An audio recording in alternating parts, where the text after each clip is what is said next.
On today's episode of Two Guys Talking Sports, we'll be covering the NFL playoffs. Looking forward to the conference championship round. We also talk about some salty, sensitive fans in Texas with the horns down. Cover a little bit of coaching hires in the NFL and a few things here and there in college football. Are fans storming the field over? Find out. Find out. If you like this page, you want to see more content, make sure you like, subscribe, and share. We got a lot of stuff for you. Yep. Sports-wise. Hit that bell, hit the notification line.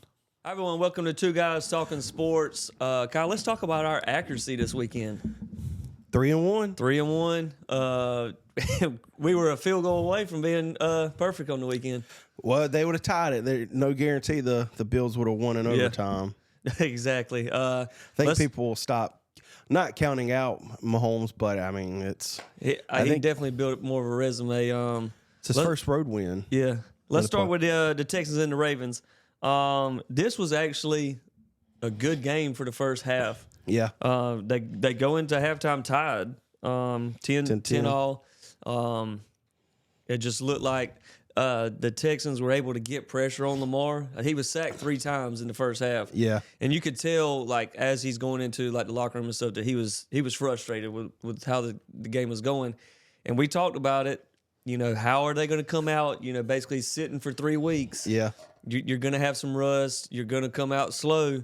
And that's exactly what happened. They just didn't look like the Ravens who had been playing at the end of the season where they were just clicking on all cylinders. Yeah. But then they obviously something shifted at halftime and they just came out and then looked like the number 1 seed. I mean, I think it was just how good their defense was playing. I mean, I think I saw a stat. The Texans had a big run, I believe, in the third quarter. And I think up to that point, they maybe had 22 yards rushing. Yeah. So, you know, I know everybody saying Lamar's going to be the MVP, which he probably is. But their offense is very dependent on their defense. Yeah. Because their defense is insufferable. I mean, they only gave up 213 total yards, and you don't see that a lot in the NFL. In the games. NFL, and especially in the playoffs. Yeah, and on top of that is like you had a Texans team that was like red hot coming in, and like we said, the Ravens had been sitting for pretty much 3 weeks. Yeah. And then they just come out and, like you said, sometimes your defense allows your offense to figure it out, and that's the type of team that the Ravens have. Is like. If both sides are clicking, they're going to blow you out. But if they're not, you know, the defense is consistent every single game to where they're like, all right, we're going to hold them. Y'all figure it out and let's win this game. Yeah, and I know there maybe not question marks about Lamar going into this game because the last time I believe they were in this position, they laid a dud against the Bills. I think this is this will probably be the second time that he's won MVP, but he's never been to a conference championship game. Yeah. So this will be the first time he's made it to the AFC championship game. Yeah. So, kind of a lot of firsts this weekend with these MVP quarterbacks. Yeah. Big win for the Ravens, though. I think they're going to be tough to beat. That defense, man, it's just kind of how they usually are when they win, right? Or they go far in the playoffs or go to the Super Bowl. Their defense, man, they're just so good. The crazy thing is they're like, everywhere. Throughout the regular season, everyone kind of pointed to the NFC as being the most exciting to watch, and okay, it's going to be crazy once we get to the playoffs because of the NFC. Yeah, and it was like the AFC. We don't really know who's the best. Like the Chiefs were kind of floundering for a little while. The Bills. They barely made it into the playoffs and then got the second seed. Yeah. The Ravens kind of turned it on at the end of the year, and now it's kind of set up. It's like, all right, you had that Bills-Chiefs game, which was great. Now you're set up for the Ravens-Chiefs game, which is billed to be great. Yeah. So it kind of flipped. It's like all season was like the NFC is going to be the ones, and now it's like, all right, the AFC's the one that's giving us the best games. So, I mean, that was, like I said, it was a good game to set up the divisional round. And then you roll into Packers 49ers, and that was a tough one. You had to behave. I had to behave. I was at my cousin's house. He's a diehard 49ers fan. I wish that we would have checked his blood pressure throughout the game because, I mean, he had to be teetering on cardiac arrest. It's like in the PGA where they have the whoop bands on. Yeah. And they have like live data they'll pull up on the screen, and it'll show like their heart rate and stuff. This was one, again, 49ers are pretty much sat for 3 weeks. They came out kind of slow. Packers are riding, coming off that big win against Dallas. It's raining on top of that. Yeah. And that's the thing is like you let a quarterback who's young, and they sit like that, and Purdy just, I'm gonna be honest, he just didn't look good. Yeah, I heard something or read something where he doesn't like playing, and I mean, what quarterback loves playing in the rain, but he struggled the entire first half. He did. I truly deep down believe Kyle Shanahan, that's not the quarterback he wants for the future. It's tough because he says the right things because he's always like, "This is our quarterback. This is who we want." Yeah, and honestly, I think that Purdy does enough for what Kyle Shanahan can do with him at his salary, where they can ride him with that rookie contract. Yeah, where he's only making $500,000-$600,000, and they can give that money to all these other players. And Purdy does within that system, and he can do what Kyle Shanahan wants him to do. They can obviously succeed. Yeah, it's just like, all right, when he's having a bad game, when he's having a game like he did against the Ravens, when he throws 3 picks, and when he's having a game like this where he's missing throws and almost throwing picks. They got real lucky. It almost looked like Dallas. It was the same player that Dak threw the pick six again. He had a wide open interception and just dropped it. It would have been a clear pick six too. And I think obviously their game plan changed when Debo went out because he went out pretty early. Yeah, and he loves throwing like the short passes. Yeah. To Debo because Debo has the ability to dink and to make players miss, and then you kind of have to switch it up and start doing more, down the field throws like you love. It clearly just wasn't comfortable for him. Yeah. And he's been the thing is like he's been pretty good this year. Everyone said that he was just a check down king, which he was his first year. That was kind of how they built him. But then this year he has like pressed the ball down the field a lot more. But it's kind of built off of hitting short, and then bam, hit you long. And whenever you can't do that, it's like, all right, if you can't hit the short ones, we can definitely just sit back on the long ones. Yeah. But they, like I said, they figured it out. It's just that was just two head coaches that know each other well. Yeah. Too. And Jordan Love, he played dang near like he did last week, but the interception at the end was that was bad. Yeah, and that's one of those, you're down, you're running out of time, you're trying to press the ball, the defense knows it. It's very rare that you can make those type of drives. Yeah. And that's why they always point to the quarterbacks like Patrick Mahomes and stuff that can do it, is because they're elite. It's tough to do. Yeah. The defense knows exactly what you're trying to do. You're trying to do a little bit too much. And that's just kind of what happens. Yeah, I think if anything throughout this playoff run, the Packers fans should be extremely excited about their future because they're the youngest team in the league, the youngest team to ever win a playoff game, youngest team in the league, and they were a few minutes away from winning that game and being in the NFC Championship game. I was very worried about the 49ers there because it wasn't looking good because they couldn't really get anything going on offense, and then. I just don't, and it's something that I noticed all weekend. Like a flip gets switched, and it's like they turn it on and they can move the ball. Yeah, that's what the good teams do. Is like, all right, the 49ers defense was giving them same thing with the Ravens. They were giving them just enough to hang in there and figure it out. And unlike the Ravens, the 49ers took until like the last few minutes of the game to figure it out. But the thing is, that's what the great teams do. They figure it out in the moments that they need to. And that's what makes the 49ers tough to beat, is like, all right, even when they're playing bad, they still beat you. And they're going to run into a buzzsaw this weekend. Yeah. We move on to Sunday. Before we get into this one, though, one point I want to make is like the NFL knows exactly how to do these things with game times. The NCAA doesn't. Because when you have those games on, the semifinals, and it's like 4:00 and 8:30, and people can't hardly watch them. Like the NFL does it perfect. 3:00, if you go to church, you're able to go to church. Maybe even get a little nap in before the game. Wake up 3:00. Next game at 6:30. You're in bed by 10:00. Game's over. College football does it at bedtime. Yeah, college football waits until it's 9:00 at night, and everybody's crawling into bed to want to get it. And here's the thing: is like on Saturday night, they know, okay, we can push the games a little bit later because people stay up a little bit, It's still or have the ability, weekend. right? Have the ability to stay up a little bit later for the most part on Saturday nights. But then on Sunday, everybody's got to go to work on Monday. Push them up a little bit. Yeah. It's the same thing with this coming up weekend. The games are on Sunday. They're the NFC and AFC championship games. They're still at 3 o'clock and 6:30. I mean, that's just perfect timing. So it'll be like probably 3:30 and 7 o'clock kickoff.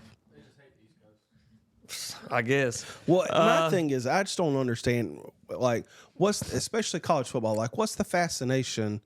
Like, I get the bowl games and the semifinals because that's usually when those bowl games are normally played. Right. So it just sucks that's the days they fall on.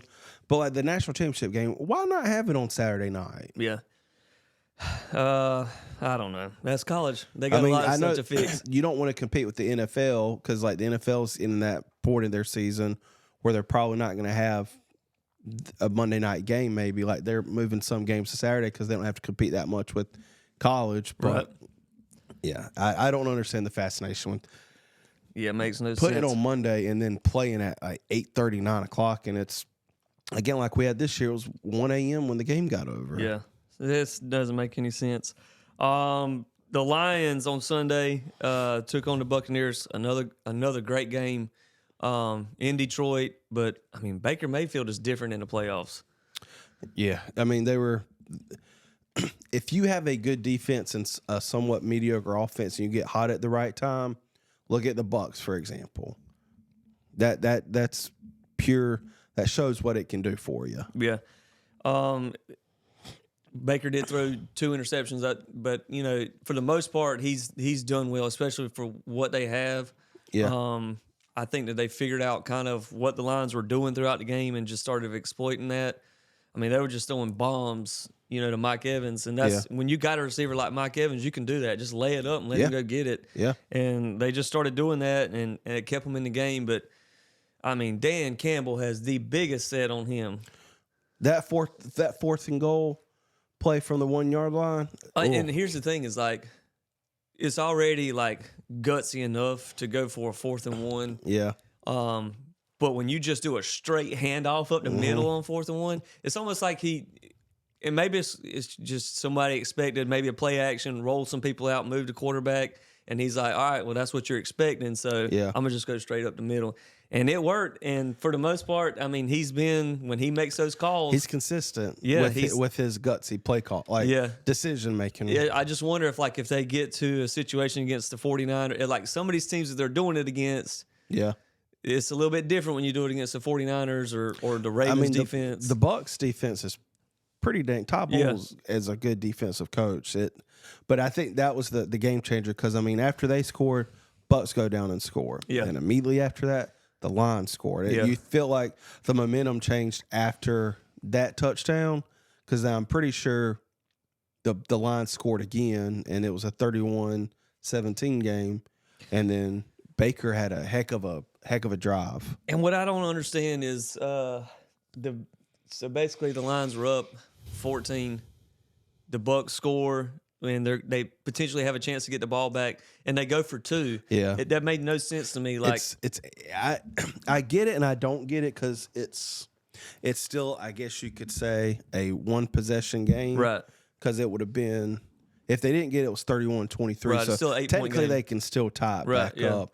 I don't understand that. Like, what is the purpose of going for it? And I mean, unless you're just trying to be aggressive and go for the win. I guess that was all they were thinking is like, all right, go for 2 here and make it a 6-point game. That way, if we do get the ball back, score, win the game, we don't have to do overtime. But I mean, that's just a tough call there. Yeah. I mean, I saw someone tweet, I can't remember who it was, and it was like, all these nerds and these analytics are just changing the game of football. Like, kick the extra point there. Yeah. Like, just kick the extra point. Like, you'll see the ticker, like the graphic, when they're like almost at midfield or a little in front of it, and it'll have, the percentage, or it'll have like the decision, like analytics say go for it, or punt. Right. It's stupid. It's like, but sometimes the analytics don't factor in the situation that you're in. Like, the analytics is just saying, okay, this is where you are and this is what you can do. So if you got a 60% chance of getting it, but it doesn't factor in, okay, this is the NFC divisional round with a certain amount of time, it just makes your job. I feel like it makes it that much harder because even if they didn't, let's say they didn't get it and then they score, that just makes it even that play call that much tougher. Right. To whatever you're going to call for the 2-point conversion. Because normally you have just a handful of 2-point like go-to plays. Yeah. And you use one there, you don't hit it, and then let's just say you said you do score. All right, well you probably just used your best 2-point play. Yeah. So now you got to go to your second best. So I was just a tough call for me, but honestly, I'm happy for Dan Campbell. I mean, he has definitely changed the culture of that team. Yeah. Again, he wasn't like some big splash hire. When the Lions hired him. He came in and said some wild stuff that, people just kind of almost took as a joke whenever he said it. But really and truly, that's the mindset that he brought into that team. And that's why they feel confident when he tells them to go for it on fourth down. There isn't a single player on that field that's questioning themselves. Yeah. They believe that they're going to get it because that's what he's instilled in them. And that's why they're winning these close games. And now in the NFC Championship, I mean, they went from haven't won a playoff game in decades to now they're one win away from the Super Bowl. Yeah, and I think it just goes to show is not making that hire that everybody says, oh, this is the big name. Right. And I mean, Dan Campbell, I think everybody knew, is a great coach, but you never really know how, especially somebody that's never been like a offensive or defensive coordinator, how they're going to pan out. And I don't like that. Like, you don't necessarily have to be an experienced coordinator at any level to be a great head coach. Yeah, sometimes it's just how you manage people and put people in the right positions. Yeah. I mean, Dabo was never a coordinator. He was just a wide receivers coach, but he's just that type of guy that puts the people in the right position, and that's why they've succeeded. Yeah. But congrats to the Lions. I mean, congrats to Jared Goff. Happy for him. I'm happy for him, because he went to the Super Bowl with another team, and they literally traded him away the year after that. Yeah. And he's done nothing but thrive, individually at least. And now he's got a chance to go back to the Super Bowl with another team. So I'm ready to talk about the NFC Championship game. That's going to be a good one. Before we get there, probably the best game of the weekend was, and I thought it would be, everybody knew it would be, Bills-Chiefs. And the Bills are just cursed, man. Mahomes is just a different, I didn't doubt his ability to play on the road, but it's the playoffs. You never really know how somebody's going to respond to it. I think I saw a graphic they were doing. I think he's now tied for the amount of wins in the playoffs. He's now tied with Brady. Yeah. I think he's got the most touchdowns, and he was second in passing yards behind Drew Brees. He's different, and it really is like he hadn't had his best year, but it's like he's one of those players like just get me to when it matters the most. Yeah, and that's when he turns it on.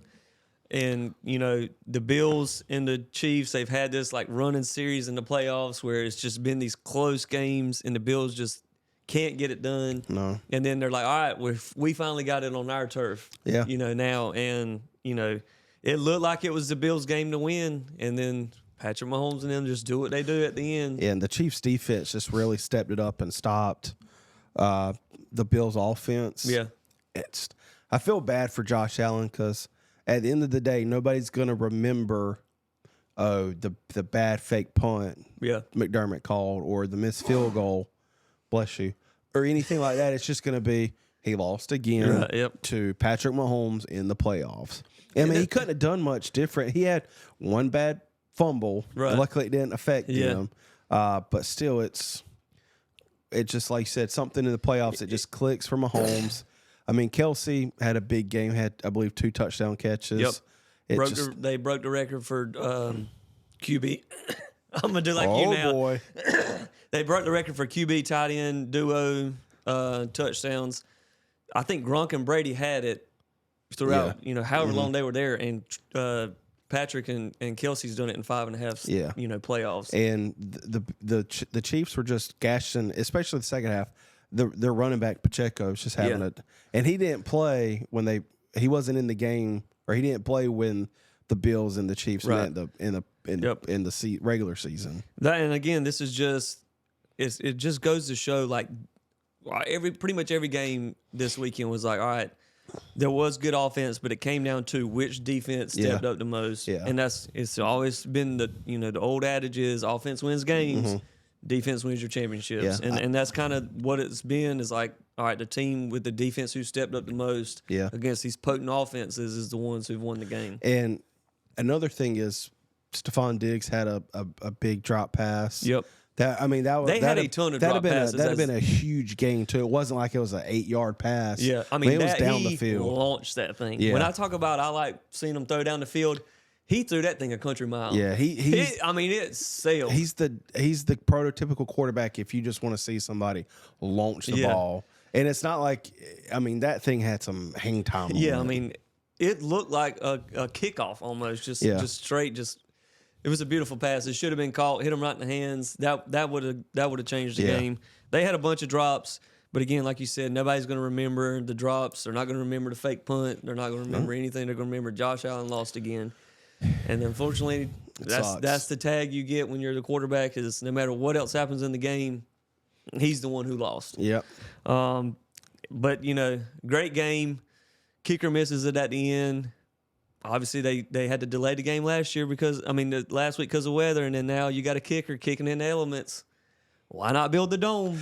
I mean, that's just I just wanted to harp on that. It's just one. I mean, they were still working. Did you see the? Yeah, there's still snow everywhere in that stadium. The time lapses. I mean, it's still. I mean, they were I think I saw a video where they got there at like 10 p.m. the night before. Yeah, and they were still going at like 6 a.m. It's because the snow was just steadily coming down. Just put a roof on it. I mean, it's a good and a bad thing. I feel like you want to see football kind of played in those elements, but you also want to be able at the same time see them play in like the best elements, right? So you get a good product. Which the other it was still thing good. is if you look at it from just even take it a step further with the dome. All right. Maybe during the regular season you'll have other teams come in, but for the most part, when you think about the teams that are going to be in the playoffs in the AFC, they're all cold weather teams. The Patriots, the Steelers, the Ravens for the most part, the Chiefs. I mean, they're used to that cold. So when you get to the playoffs, the weather really isn't going to affect the teams that you think about coming in to play. I mean, maybe if the Dolphins got there, or the West Coast teams, or one of those. But for the most part, for the last decade or more, it's been those cold weather teams are the ones that are going to be coming to you anyways. It's been the same teams for you could say the better part of a decade that are always there. Yeah. We got a good one for conference championship weekend. Speaking of those Chiefs and their defense, they're going to have to come probably take on the best defense in the playoffs right now. Yeah. In the Ravens. I can't count out. I can't go against Mahomes. Yeah, it's tough. It's like, all right, he did it. They were like, how's he going to do going on the road first time in the playoffs? Yeah. Now you got to do it 2 times. How's he going to do? Again, I think that he's flipped that switch to playoff Patty. But that Ravens defense is a juggernaut. It is. And my only, like I said, I wouldn't even say concern, but it's like, it's Mahomes. I mean, you can't, I counted them out this past weekend. Right. How can you pass, go against them this weekend? It's tough. But obviously you've got the MVP, playing. You got probably the best defense, and they're at home. I don't know. I think this is going to be another one where it comes down to who just has the ball at the end, kind of like who makes a mistake first. Yeah, who has a bad play, who throws the interception, who goes for it on 4th down and doesn't get it, something like that. Yeah, it's going to come down to some coaching decision, I believe. Yeah, you got 2 dang good and head you got coaches. 2 veteran head coaches that have both won Super Bowls before. Yeah, and are as experienced as they come. Yeah. Who's going to, flinch first, I guess. Who you got? I'm going to take the Ravens. I think that they just got more that they're pushing towards. They haven't, obviously, like I said, this is going to be Lamar's second MVP, but he's never played in the conference championship game. They're at home. They have that defense. Yeah. I think their defense is better than the Chiefs' defense. Agree, yeah. And if it comes down to which defense is going to step up more, I think that the Ravens have the better shot. I think they have a better defense than what the Bills had for sure. Mm-hmm. So I'm gonna go with the Ravens. Yeah, I'm gonna go with the Chiefs. It's just Mahomes. Yeah, I know the Ravens have an elite defense. And they got the MVP, Lamar Jackson.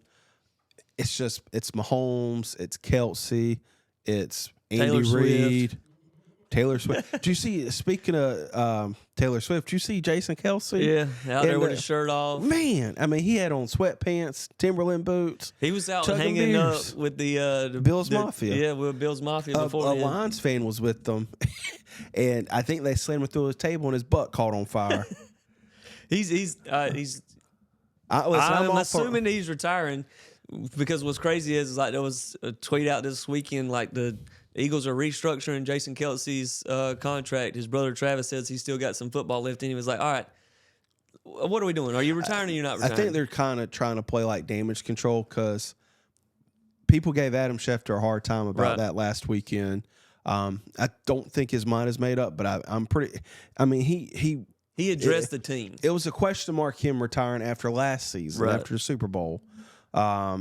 I think, honestly, this is way off topic, but the way the Eagles season ended, the way they're kind of like in limbo with what they're doing with their team. They did fire their defensive coordinator, even though he kind of lost play calling responsibilities. Have almost 90% through the season. I mean, there are reports that Travis Kelce's retiring. Yes, whatever. He got that bag in the offseason, all those blame commercials he's done. Yeah. But it could be something where Travis and Jason just retire together. I doubt it. I would believe Jason retired more than Travis. But, I mean, again, you just never know. Yeah. Probably. And here, another good game here. Lions, 49ers. Lions, baby. Taking the Lions. They're going to go into San Francisco. Let's be honest. That's not really a place that's intimidating. Yeah. I guess it's just is for the Cowboys. It's just something with the West Coast teams. But Dan Campbell, they're just an old school football team. They got an aggressive defense. I think their coordinator's name is it's something Glenn, like Aaron Glenn or something maybe. I think they're going to be very aggressive and blitzing. They're going to put it on Purdy. Yeah, and if they don't have Debo, that's a game changer. Yeah, especially in this game. Yeah. Because you've got a veteran quarterback on the other side. Right. You've got a great offense on the other side. Got a Whereas, good defense. I mean, the Packers did, but they still just had Jordan Love. Right. But now with the Lions, they've got Amon-Ra St. Brown. They've got Laporta. I mean, they've got everything they need on the offensive side of the ball. You've got a quarterback that's won this game before. And they got Montgomery. Is it Gibbs? Yeah. Yeah. The biggest thing, though, is like you said, they have Dan Campbell, and it's just this stuff doesn't affect them. Going on the road, it doesn't affect them. They don't Especially care. in this environment. I mean, it's just not, to me, watching that game Saturday, there was nothing that seemed not to rattle the Packers, but just the noise didn't affect them. Right. Yeah. Like you saw in the Ravens game against the Texans, that crowd environment affected them. Yeah. I agree. And it showed with a young quarterback. It's like if you could go to Arrowhead and you had to play the Chiefs at home. There's that the fans definitely affect them, or even Seattle. When you had to play in front of the 12s, that's affect. But like you said, it's just not an intimidating place except for the Cowboys. But just Dan Campbell's mindset is like, even if it was an intimidating place, he's built that culture and those players it just doesn't affect them. Yeah. They're going to go, if it's at home, if it's away, they're going to do what they do. Yeah. They're going to go for it on fourth down. Yeah. I'm taking the Lions. I'm going with the Lions, too. I think that there's too much. I think that the pressure is obviously more on the 49ers. Like, you've been billed as the best team in the league all year. Yeah. You have, the best offense. All of these things are at home. You've been to the Super Bowl. You've been to the conference championship games, I don't know, the last 5 times. And they just haven't got it done. There's just so much pressure riding on them. You take away one of your best players, maybe, and Debo. Yeah. I mean, they said he's going to play, but, that he could play, but how effective will he be? And you got a quarterback who, for the last 3 weeks, has looked shaky. I mean, he didn't play the last game of the season. And then the game before that's the one he threw, 3 or 4 interceptions against the Ravens. He didn't look great, against the Packers. And like you said, the Lions have a defense that they know all these things. They'll just be aggressive against you and force you to say, hey, you're this young guy. You were an MVP candidate at one point. Show it to us. Yeah. But, I'm going with the Lions, like you said. I think we're in agreement on that one. Yeah. Just Smash Mouth. I love it. I love the way the Lions play. Heck, I might even become a Lions fan because, I mean, Panthers, worst. Dave Tepper's worst owner in sports. But, yeah, just, you know, the way he carries himself, the way he is during the game, the players feed off of that. Right. And, I mean, it's different when you compare, like, college and NFL because these are grown adults. Yeah. They get paid millions of dollars. But the way how aggressive he is, Yeah. just the way he is, They just don't. It's the exact opposite of what the Niners are, where it's like they're kind of like a flashy, where the Lions are just old school, run it down your throat, punch you in the mouth. Yeah, and they don't flinch. That's the biggest thing is like he has complete confidence that, all right, he doesn't even question himself. Yeah. I'm going to go for it on fourth down here. I mean, he has his situations and he doesn't change, and they have that same mindset, and they feed into that, and they just all have a belief in themselves that we're going to get it done. And you bringing up the fourth down just now in the game on Sunday, yesterday. When the Bucs went for it, I don't think they were initially going for it. Right. They were going to keep the field goal, then they decided last second. When the Lions got that fourth down call, there's no questioning. Ifs, ands, or buts. Right. They were going for it. Exactly. And that's how Dan Campbell's been. That's the thing, is like they have the confidence, they know what they want to do, they stick to their game plan, and they do it. There's no questioning, there's no flinching. If they get down, they don't scramble, they just continue to do their thing. And I think that the Lions have more confidence coming off of their win this past week than the 49ers do. Yeah. Especially not knowing who they're going to have, you know, in terms of offensive weapons. Yeah. Again, though, these games are at 3 and 6:30, just perfect timing. I wish they were on Saturday. They did it a few years ago where they had one game on Saturday, one game on Sunday. Yeah. I think that it's easier to just say, all right, sit in front of the couch, we're going to watch 2 games. Yeah. And roll through it. I wish they both would have been on Saturday. I wish the Super Bowl was on a Saturday. Yeah. So just some stuff around the league. Sports Illustrated coming to an end. It's not surprising. I mean, I think and this is with all like print media nowadays, where it's just kind of the writing on the wall, where it's just dying down. I mean, I was always a subscriber to Sports Illustrated, and I would take breaks every now and then, but it would be you'd get them once a week. Yeah. Then it went to once a month, and then I just think the way people have access with like blogs and online media, that type of magazine I don't think is made for online. Yeah. Whereas like people don't want to go online and read an 8-page article. Yeah. They want to just read a 2 or 3 paragraph blog. Yeah. Or something like that. And fun fact, I mean, it got started in South Carolina. Really? Got started at Pine Lakes Country Club in Myrtle Beach. Okay. Because there's a huge, I won't say a plaque, but there's something in there where that's where the first issue was like made up, or Sports Illustrated was discussed. Yeah. Sports Illustrated started in South Carolina. Yeah, not surprising. Like you said, print media is tough. I think if you're going to maintain a print media, you have to have some sort of semblance of online presence. Yeah. That pretty much feeds the print media. Yeah. Basically, you know, use the money you make from your online to keep that going, because you do have the old school people that want, even if it is like you said once a month, to just get that copy in their hand and read it that way. But yeah, tough to do when you can't. But it's just online. like media now, like in anything you want to talk about, politics, just life or anything. It's just all about that moment there, and it's like reacting in time when it's happening, and not like a month later. And another, one big thing Sports Illustrated always did was have like these good articles, and like they span 6-7 pages. And I think a lot, just with where we're at in society now, I think a lot of people love like video, like digital media in video form. Yep. I think it just captures them, and it just encapsulates with what media is becoming, where it's just magazines, newspapers just aren't what they used to be, and it's all online now. Yeah, I agree. So end of an era for Sports Illustrated. It was like 70 years. Yeah. Sometimes, hey, you got to be able to make adjustments. I mean, you can't. Things happen. Yeah, that's tough. Cowboys decided to keep Mike McCarthy. That's your team. Here, I don't mind it. Run it back. I don't mind it. He's in the They didn't extend him, so I think that's telling. Is they're saying, hey, look, this is it. You got one more year. If you do well, you get an extension. But honestly, he's gone 12-5 the last 3 seasons. Yeah. He has won a playoff game in that time, lost 2. Mm-hmm. And then, you got 1 year left on. It's basically a prove it year. It's almost like, sometimes with players that, are going into their contract year, prove it to us that you can do it. Yeah. Like Jerry Jones says, sometimes people thrive the most when they're challenged the most. Yeah. I think they just got to figure out some things defensively. I'm not sure what Dan Campbell's going to do. Dan Quinn's going to do.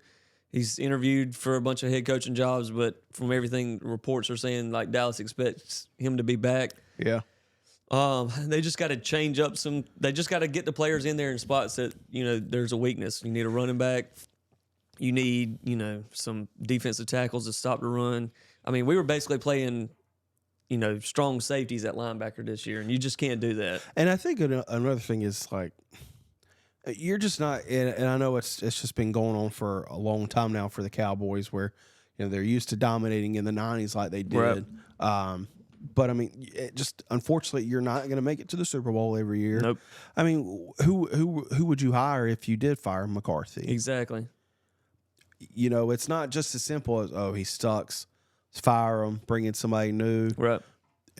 Maybe Dak's not it, let him go or whatever. I mean, it's just not, grass isn't always green on the other side. And it's just, I don't like the adage of, okay, you went 12-5 this year. It sucks you lost in the first round of the playoffs, but you got all the pieces there. It's just figured out how to do it. Yeah.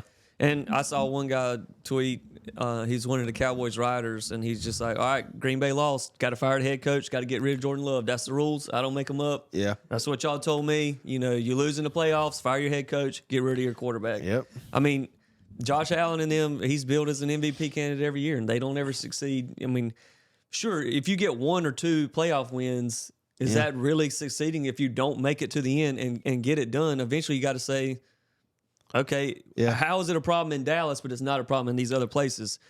I mean, sure, the 49ers have been to a Super Bowl. Yeah. They get to the conference championship game, but Dallas has won a Super Bowl more recently than the 49ers have. Yeah. But it's always just like, all right, Dallas can't get it done. They choke. Congrats on winning a few playoff games. Yeah. But at the end of the day, you're not meeting the end goal either. Yeah. So it's just it's the Cowboys. It is. But again, as a Cowboys fan, I don't mind it. Give me a prove it year. Like you said, there's nobody really, like Bill Belichick wasn't going to come. And again, I don't think he would even fit the mold, what the Cowboys would want as a head coach.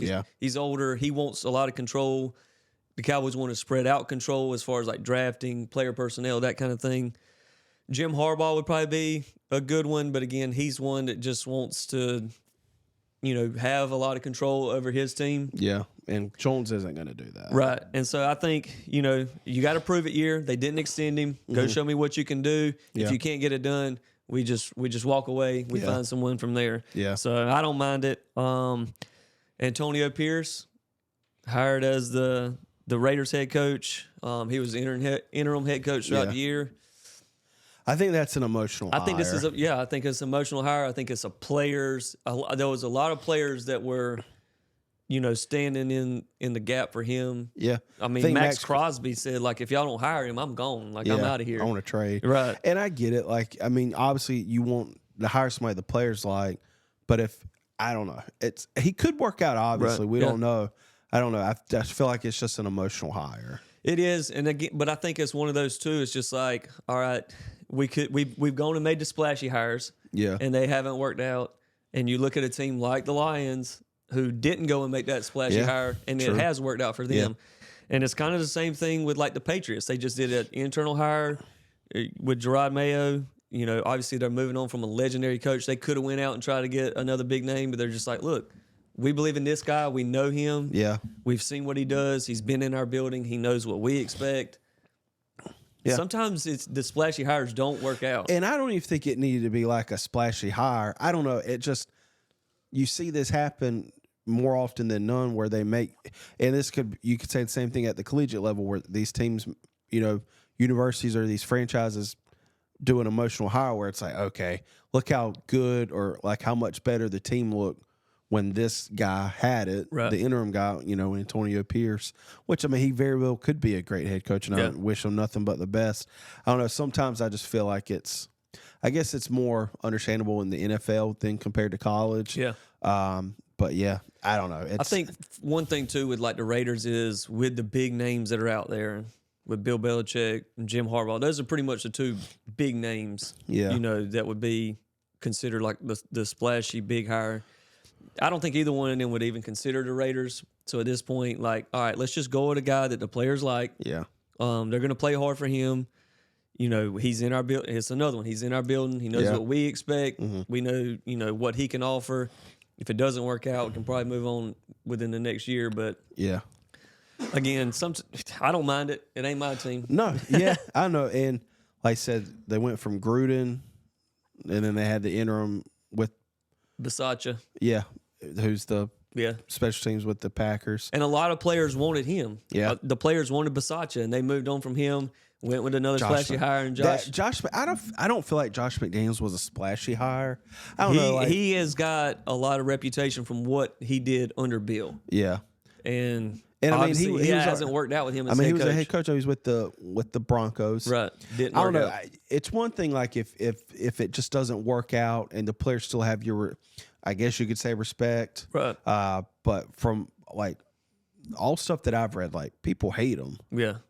And it hasn't worked out two places, and both times that he's been let go, it was like, all right, nobody liked him. I mean, it was just, I don't know. It's weird, but I think he's going to do good, but I do think it was an emotional hire. Yeah. Well, let me rephrase it. I hope he does good. I don't think he will. I don't know. Yeah. But I hope he does. I don't know. It's just an emotional hire for me. Yeah. Panthers, they're in that coaching search. Also got to get a GM. You got to hire your GM first. You don't even like the Panthers anymore. I want to like them. They but make it hard. David Tepper's the worst owner in sports. He is. Everything he touches in that area turns to crap. Yeah. Like, I want to say another word, but I'm trying to keep it PG rated. Yeah. Everything he does turns to crap. Yeah. Yeah, it's tough because obviously he's the owner. How involved do you want to be as the owner? And he's also coming from like the business mindset where he's heavily involved in all of his business ventures that succeed. And then he's like, all right, you come and do this. But sometimes you just got to know, like, as a successful person, like, I'm good at this. I'm not good at this. I'm still involved with this, but I'm going to let someone else, I'm going to put the right people in the right place. So I think that he does need to be heavily involved with the GM hire. And then after that, let them do the head coach. Let them do the football stuff. You go find someone that can manage a business as a whole. His wife is part of it. I know when they hired Frank Reich, she was a big part in the interviewing process. Who's nobody that's ever worked in, I don't believe, sports. Right. Or at least with the Panthers. I don't know. It's just he's trying to be like a Jerry Jones where you could I know a lot of people argue Jerry Jones shouldn't be doing the stuff he does. Just be the owner. Like, just you as the head person, hire the right person, then you trust that person that knows your vision or hire the right person. Yep. But I mean, you have to hire the GM before you hire and let the GM hire the coach. But like I said, these coaches are going to start getting snatched up real quick. Yeah. So you got to go ahead and make a decision who's going to be your top dog. Yep. In terms of the front office. So he'll find some way to screw it up like he normally does. Probably so. Who would you like to see, Kyle? I mean, I can't tell you on the GM side. I don't know a lot of front office personnel. I mean, I don't know. Honestly, I don't know. Yeah. I mean, I wouldn't mind Bieniemy from Washington, Ben Johnson from the Lions defensive coordinator. Yep. You need somebody that's going to come in and like change the culture. Right. I mean, the Panthers really don't have much to work with in terms of player personnel. Offensive line is atrocious. It's don't tough really have because many they traded offensive away weapons. so much that to fix the player personnel to get one guy. And that's when you always kind of set yourself back a little bit. But if you don't have anybody else around him, I mean, yeah, it's tough. I think he was the most sacked player in the league this year. Yep. So, I mean, it also doesn't help he can't see over the offensive lineman, but, that doesn't always mean anything. But, it's, it's I don't know. He's the worst owner in And sports. apparently Tepper was the only one who wanted Bryce Young. Everyone else on the football side wanted C.J. Stroud. So they say. It's easy to say that in hindsight. But, yeah, I mean, I think Bryce Young is going to be okay. But, again, it's just you see it all the time. It's going to take time. With these young quarterbacks. That's the other thing with Tepper is, it's going to take time at this point to build this up, even when you do hire a new GM and head coach. But he just fires people at the snap of a finger. It's not like business stuff where you can just go and change something within a year. It's a different world, and he's just got to figure that out. It doesn't work like his business. And I don't mind changing the GM because, I mean, you look in the drafts, they're always trading up, trading back, and eventually got to start drafting some players. Right. But I don't know who I'd be okay with.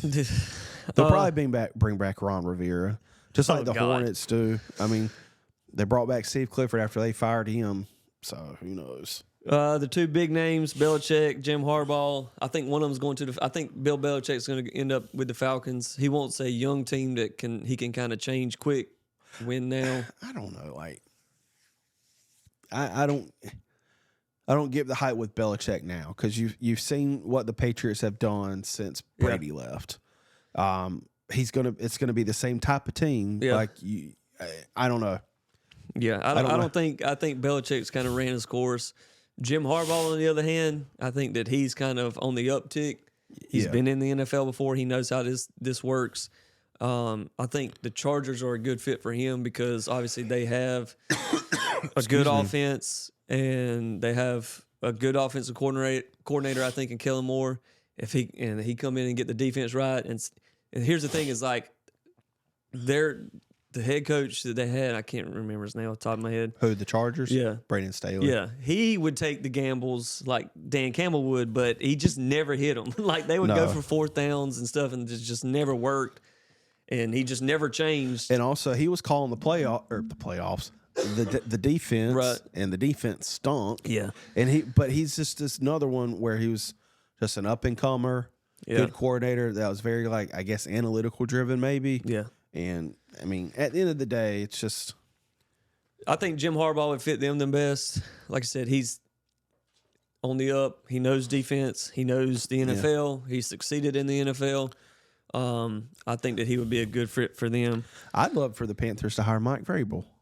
That's another big one that would be out there. He's not being talked about a lot. Yeah, he's not. I think it's just because the two other big names are Harbaugh and Belichick, and they're just kind of seeing where they fall. And it's the Lions offensive coordinator. Yeah. It's kind of because Vrabel is just not.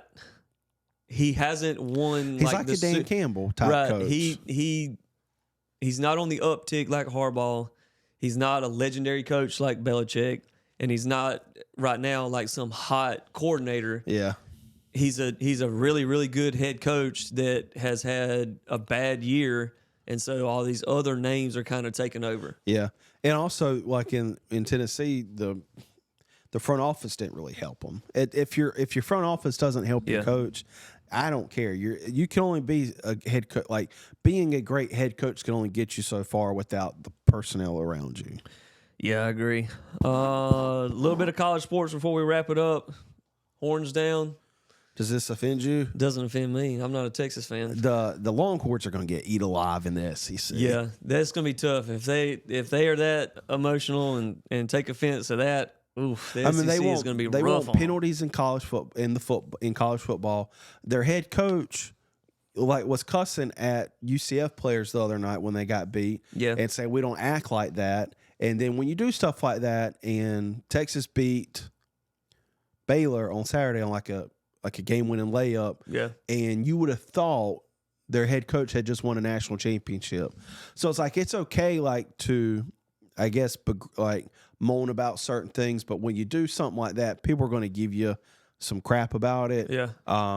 The best thing is just ignore it. It'll go away. People will do it because they know it pisses you off. You got to ignore it, and then if you don't want people to do it, beat them. Yeah. Don't lose. Yeah. Don't play bad. Don't do all of these things. I mean, the SEC, they're going to eat them alive. It's when somebody plays Florida, like they literally grill Gator. Like, Right, I yeah. mean, they do all this stuff like in any rivalry game. Like, there's always something that happens like that the opposing fan base does. Yeah. Yeah. Does Texas make it to the playoffs last year if they're in the SEC? Probably. I mean, they were really good. Well, see, because and I said this a couple episodes ago, and I was definitely mistaken because I don't think there's going to be conference or divisions in the conference anymore. No. So I mean, they would have made. I don't know. they'd It's have made tough that- because they'd they have would have made had the to play an SEC schedule versus what they did, in the Big 12. Big 12. So you'll see. You'll see this year. I mean, they're returning a lot of their players, And they've added a lot. and they've added a lot. So I mean, you'll find out really, know, how much of a SEC competitor they're going to be in their first year. Yeah.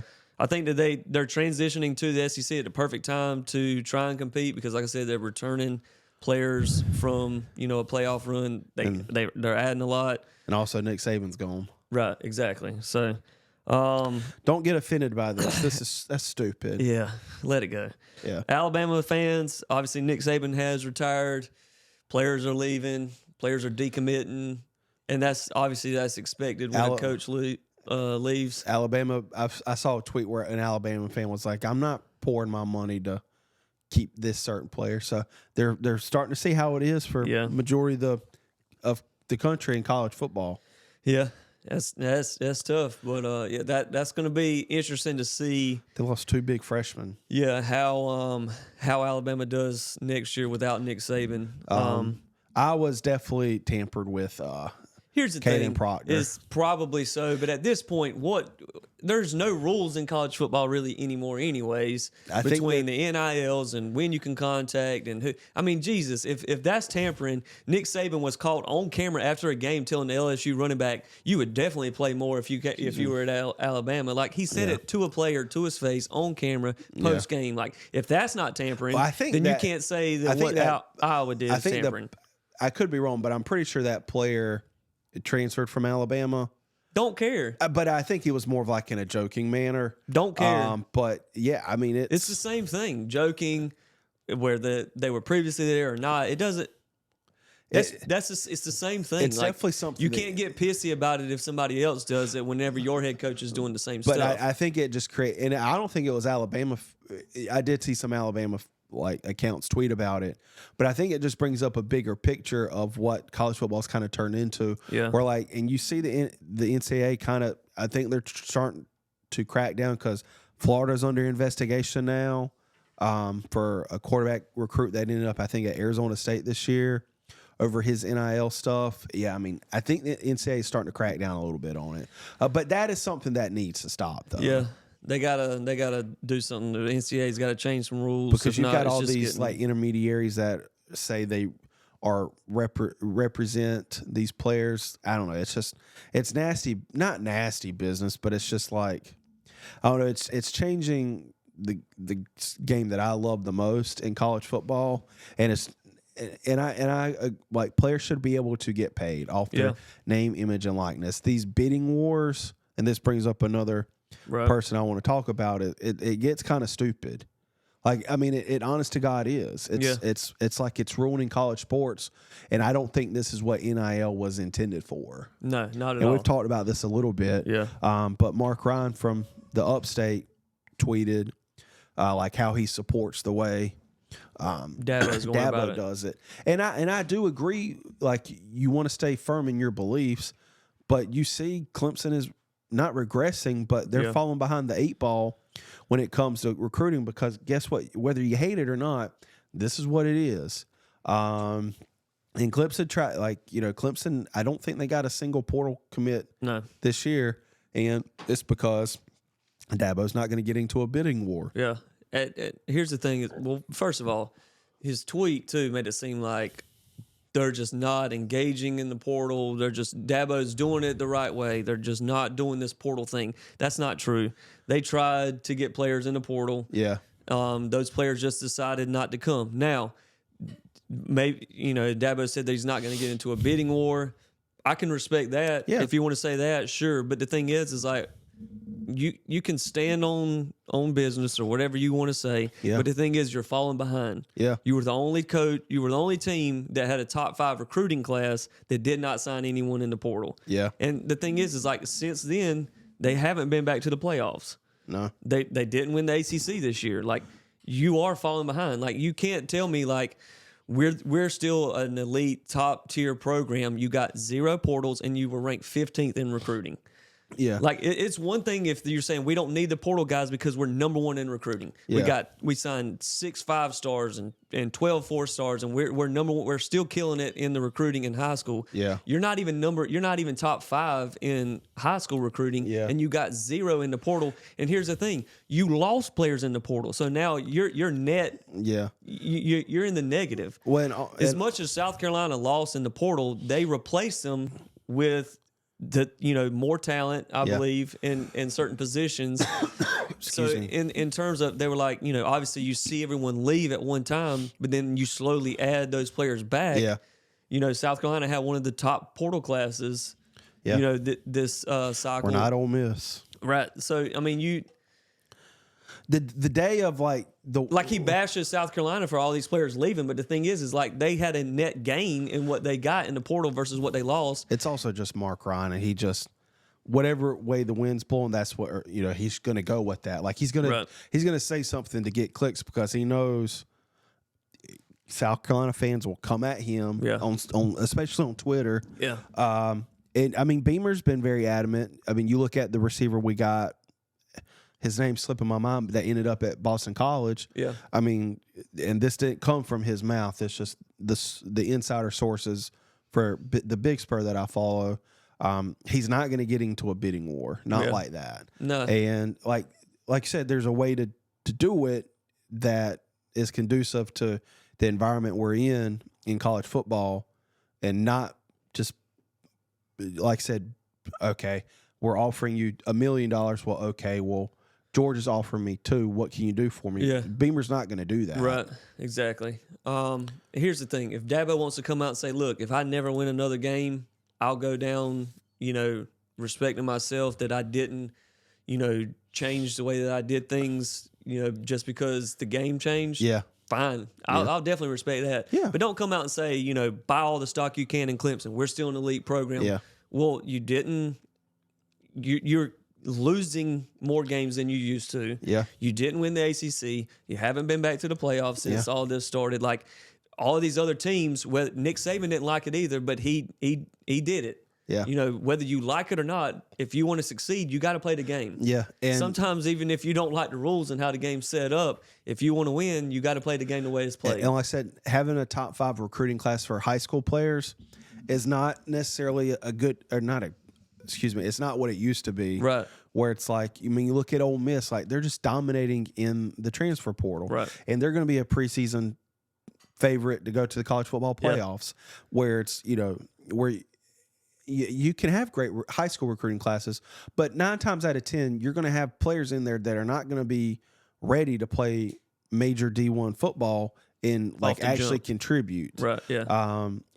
That's what's happening in Clemson, where, you look at Florida State, for example, majority of their starters were all from the portal, and look what it changed their program to, because not even 2 years ago, people wanted Mike Norvell gone. Right. And now they're saying he's one of the best coaches in the country because, they've got a good NIL fund at Florida State.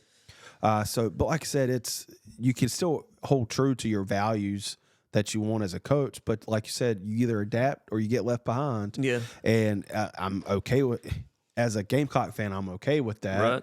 Right. But as like a college football fan, it sucks to see, because for half a decade or longer, Clemson, it was either national championship or bust, and now, like I said, they're not even making the conference championship. Yeah. So it's either, like I said, we've said it before, you either adjust or you get left behind. Yeah.